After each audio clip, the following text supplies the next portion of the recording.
Assalamualaikum warahmatullahi wabarakatuh. Yang terhormat Bapak Yudin Takyudin, Eskom Emsos, selaku dosen pengampu mata kuliah Pendidikan Agama Islam, serta teman-teman sekalian yang saya banggakan.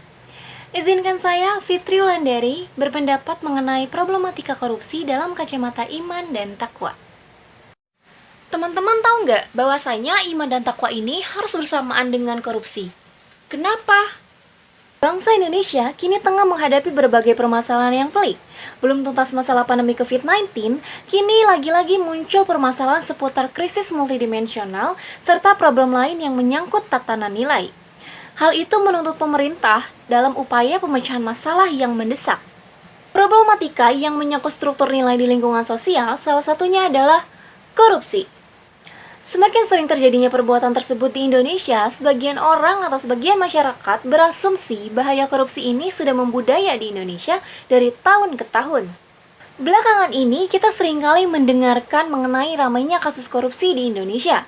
Korupsi dalam kacamata Islam merupakan suatu perbuatan dosa, karena memanfaatkan harta orang lain untuk kepentingan pribadi seperti yang dilakukan oleh seorang pencuri. Tentu saja, korupsi hukumnya telah jelas, yakni haram dan tidak boleh dilakukan oleh umat Islam karena banyak sekali mudaratnya. Namun, mengapa orang masih saja tetap melakukan korupsi tanpa takut akan dosa? Itulah sebabnya mungkin mereka atau para koruptor itu tidak paham mengenai dampak atau jangka panjang korupsi itu sendiri. Harta yang mereka rampas digunakan untuk keperluan sehari-hari, sehingga harta tersebut masuk ke dalam tubuhnya serta berdampak negatif kepada bangsa dan keluarganya. Terus, apa alasan seseorang melakukan korupsi? Jawabannya adalah, seseorang yang berkorupsi itu sebenarnya tidak beriman. Artinya, seseorang tersebut tidak dalam keadaan beriman. Mengapa saya dapat berpendapat demikian? Karena sebenarnya orang yang ingat dengan Tuhannya tidak akan melakukan hal-hal yang dilarang. Salah satu contohnya adalah melakukan korupsi. Artinya, saat itu ia melakukannya dalam keadaan sedang tidak mengingat Allah Subhanahu wa Ta'ala. Lantas, bagaimana cara menghadapi persoalan tersebut?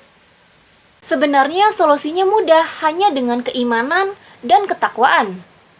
Iman dan takwa. Terlepas jika ada perbedaan penyebutan kata iman dan takwa di masyarakat yang beragama, tentu semua agama pasti mengajarkan keimanan dan ketakwaan kepada Tuhan Yang Maha Esa. Dalam pengertian Imam Malik mengartikan, imam adalah pembenaran dengan hati, pengakuan dengan lisan, dan amal dengan anggota badan. Para ulama salaf pun menjadikan amal termasuk unsur keimanan. Perilaku korupsi yang terjadi di negeri ini merupakan cerminan akhlak yang minim dengan keimanan. Jika manusia memiliki sepenuhnya seperangkat iman di dalam jiwanya, tentu tidak akan pernah mengkhianati apa yang diucapkannya dalam waktu menyatakan keimanan. Praktek korupsi menjadi bukti nyata antara perkataan dan perbuatan yang tidak relevan. Apalagi praktek itu terjadi pada pejabat negara. Padahal ketika dilantik, mereka mengucapkan sumpah janji di bawah kitab suci. Seolah-olah sumpah janji yang mereka katakan hanya dijadikan sebagai acara seremonial belaka. Ketahuilah bahwasanya pemberian terbaik Allah yang anugerahkan kepada hambanya adalah keimanan dan ketakwaan. Kekayaan dan kecukupan hendaknya tidak menjadi kendala seseorang untuk beriman dan bertakwa. Ia juga harus yakin bahwa iman dan takwa merupakan nikmat dan karunia Allah semata. Oleh karena itu, pemberian yang sedikit, jika disyukuri dan dirasa cukup, itu lebih baik daripada banyak tetapi masih menganggapnya selalu kekurangan. Sehingga tidaklah berfaedah limpahan nikmat dan banyaknya harta bagi orang-orang yang tidak bersyukur kepada Allah dan tidak pernah merasa cukup. Sebagaimana firman Allah dalam Quran Surat An-Nisa ayat 29 yang berbunyi, Ya ayyuhallazina amanu la taqulu amwalakum bainakum bil batili ila antakuna tijaratan antaridim minkum wala taqtulu anfusakum innallaha kana bikum rohima.